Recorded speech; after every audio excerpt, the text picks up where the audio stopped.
खाने की कीमत हिंदी कहानी। दूसरे दिन वह अपने एक दोस्त की बेटी की शादी में गई। उनका नाम रेनू था। वह एक कामकाजी दिन था। 10-15 का समय था। एक तरफ वो लोगों के लिए बूफे तैयार था जिन्हें ऑफिस जाने की जल्दी थी। दूल्हा दुल्हन पर जैसे ही आखिरी अक्षत गिरी, सबके पांव बूफे की तरफ मुड़ गए।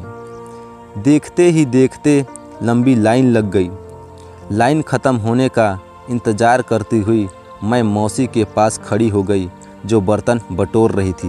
बार बार लाइन में खड़ा ना होना पड़े, इसके लिए कई लोग थाली में बहुत ज़्यादा खाना डालकर जा रहे थे। लेकिन ऑफिस के लिए जल्दी और लंच का समय करीब होने की वजह से कई लोग अपनी थाली में का खाना पूरा नहीं ख़त्म कर रहे थे। किसी तरह 4 निवाले चिमट कर उन्होंने थाली बटोर रही मौसी को थमा दी। उस मौसी का चेहरा एकदम उतर गया। थाली इतनी भरी हुई होती थी कि मौसी उसे तुरंत कूड़ेदान में खाली नहीं करती थी, बल्कि थाली में रखे भोजन पर निराश दृष्टि से देखती, फिर कचरे के डिब्बे में खाली करती थी। मैं अपना भोजन समाप्त करने तक उस मौसी का अवलोकन कर रही थी।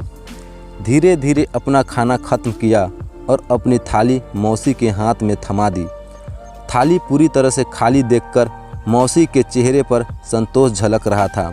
मैंने मौसी से पूछा, मैं पीछे से देख रही थी, डिश में रखा खाना कूड़ेदान में डालने से आपको काफ़ी परेशानी हुई होगी। क्या ऑफिस के कर्मचारी आपको पूरा खाना देते हैं? मासी उदास होकर बोली, मुझे मिल जाता है, लेकिन गांव में मेरे बच्चे भूखे हैं। दरअसल हम किसान हैं, लेकिन खेत में हमारा पेट नहीं भर पाता था, इसलिए हम शहर आ गए काम देखने के लिए। रहने के लिए अच्छी जगह कहीं नहीं मिलती थी, इसलिए बच्चों को गांव में रखा है। उनके दादी और दादाजी जहां रहते हैं उनके साथ, वहां सब भूखे हैं और इधर इतना सारा खाना बर्बाद हो रहा है। कितना काफ़ी दुख हो रहा है मुझे। मासी एक निवाला निगलते हुए कहने लगी। ऐसा लग रहा था जैसे वो अपना सारा दुख मेरे सामने रखना चाहती हो। हम किसान हैं, ये गेहूं, चावल और सब्जियां उगाने के लिए हमें कितना कष्ट होता है, और तुम लोगों को क्या पता। और शहर वाले आराम से खाना फेंक देते हैं। बहुत मन को लगता है। वास्तव में बहुत से लोग पानी पीकर ही तृप्त होना पड़ता है। एक वक्त के खाने के लिए वह दिन भर मेहनत करते हैं। मैं सुन थी। मासी को क्या जवाब दूं, मुझे समझ में नहीं आ रहा था। मैं मुस्कुराते हुए वहां से चली गई।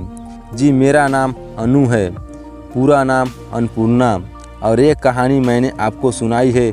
उस दिन के बाद अपने नाम का मान रखने लगी और खाने को कभी फेंकने की हिम्मत ही नहीं हुई। यह कहानी सिर्फ मेरी या उस गरीब मौसी को नहीं है। यह कहानी देश 2 हिस्सों में बटे लोगों की है, जिसमें एक समूह के लोग जिन्हें आसानी से ज़रूरत से ज़्यादा खाना मिलता है, और एक हिस्से के लोगों को दिन भर की मेहनत के बाद भी भरपेट खाना नसीब नहीं होता। हमें ऐसे लोगों के लिए कुछ करना चाहिए, और अगर ज़्यादा कुछ न हो पाए तो खाने को बर्बाद न करें तो ही बहुत होगा। इस कहानी पर आपकी क्या राय है, हमें कमेंट करके ज़रूर बताएं। और अगर वीडियो अच्छा लगा तो वीडियो को लाइक, और चैनल में नए हैं तो चैनल को सब्सक्राइब करना ना भूलें।